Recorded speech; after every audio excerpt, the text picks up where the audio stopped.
Today is November 20th, 2014. It's about 2:30 in the afternoon. It's a very overcast, gray day, as most of the days have been the last week. I put up a big 400-watt lamp here, so there'd be enough light for me to work, and also so I can make a video. I'm making floorboards. I've been working on this for a while now. We've got about 100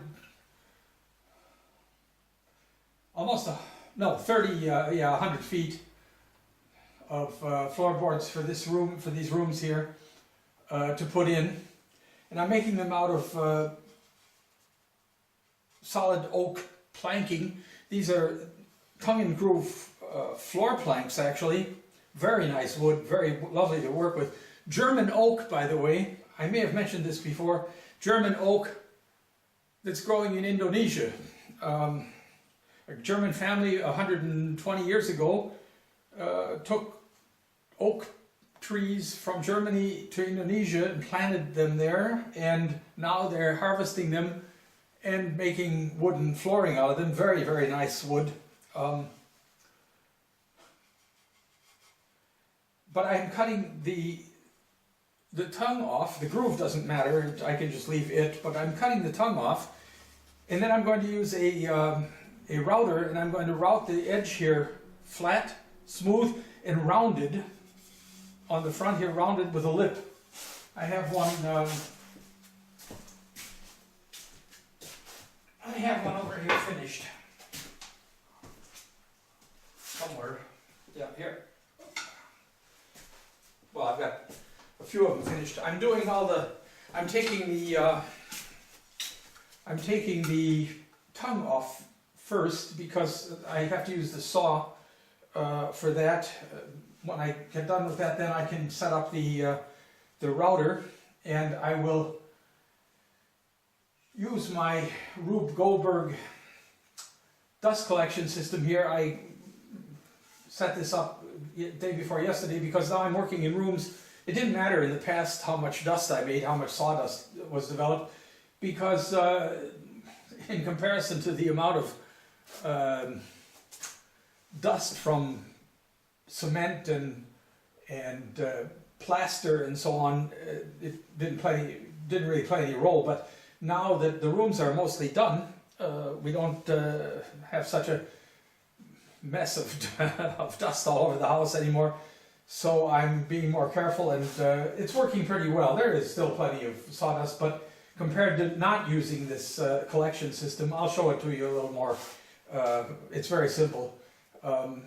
In comparison to not using it, there's very little dust.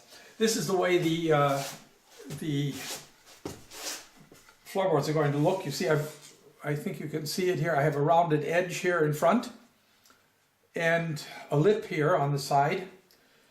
And these, as I say, they're oak. The flooring is softwood, is pine. I've decided to make the baseboards out of oak because I think they look nicer, first of all, and I love working with oak. The dust isn't healthy, you shouldn't breathe it, but it's okay. The fact that they're tongue and grooved on the edge is very nice here, because then I can put different lengths in, put them together. I will nail them directly into the wall using a nail gun, and that will be the solution. I did it downstairs where we have oak flooring that I put in, but here I think it's going to look nice. I've tried it with the hardwood, the softwood flooring, and it looks fine. Okay, I won't make you watch me cut more boards, but in fact I'll show you here this little setup I've done. I'm using a wide angle lens here. I hope that's okay on the camera. Let's see, I better get you down a little bit here. Okay, sorry for the movement. And I'll get down here. So, okay, you can see here what I've done. I have a industrial vacuum cleaner down here with a hose. It's going to a Y. These are PVC pipe, normal PVC pipe like you use in the kitchen for drains. One goes up to the collector here at the top, and the other goes under the saw, and I've got a couple of pipe fittings down here, and you can see they suck from down below here, so that it does pick up considerable amount of dust. However, you can see here on the floor, it's no secret, you can see that some sawdust. However, if you think that let's see, I've sawed 1, 2, 3, 4, 5, 6, 7 boards, different lengths, probably 20 meters of plank, and that's all the dust I have, so it's working. It's definitely okay.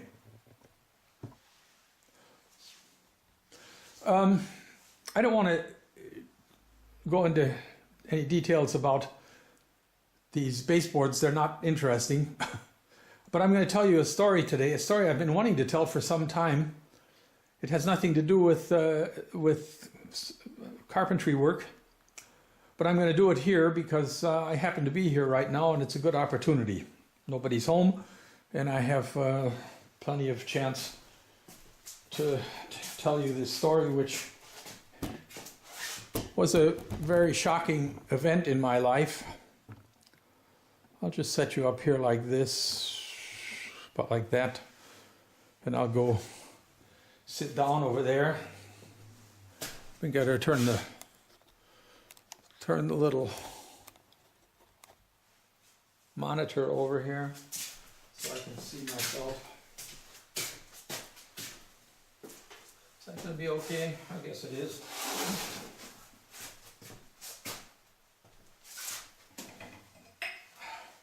I have my bottle of water, glass.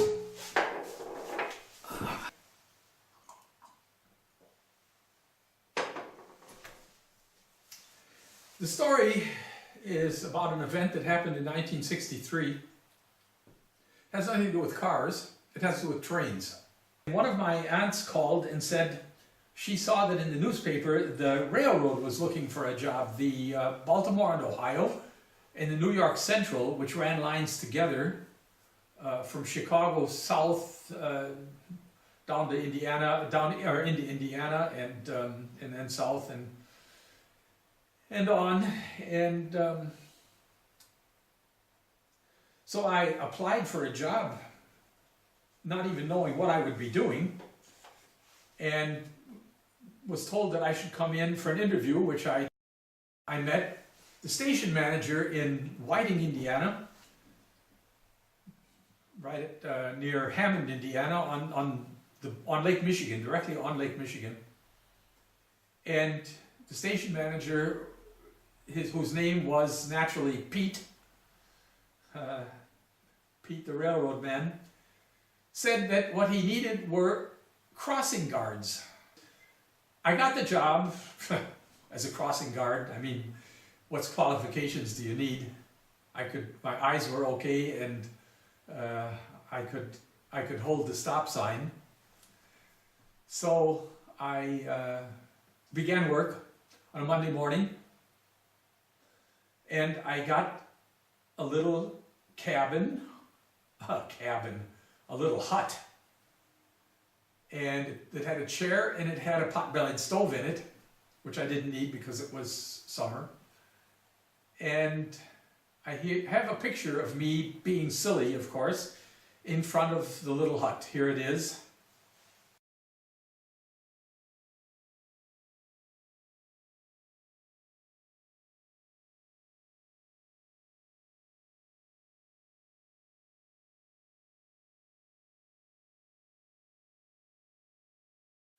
You have to remember, this was before there were automated gates, before everything was done by a machine. There were men doing this kind of stuff.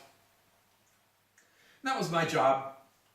When a train came, I got up from my little hut, went out and stood on the road and held up my stop sign to stop cars from going through. And the reason this was necessary was that there were 12 tracks. This was actually a yard where these long freight trains, hundreds of cars long freight trains were assembled. And as a consequence, oftentimes boxcars, tank cars would be parked, and you couldn't see when a train was coming. But I could hear, of course, sitting there, I could hear, and when a train came, I went out and stopped the cars because they would just cross the tracks. There were gates. At this particular crossing, there were gates. There was a man up in a little tower, and I'll try to find a picture of the kind of tower it was.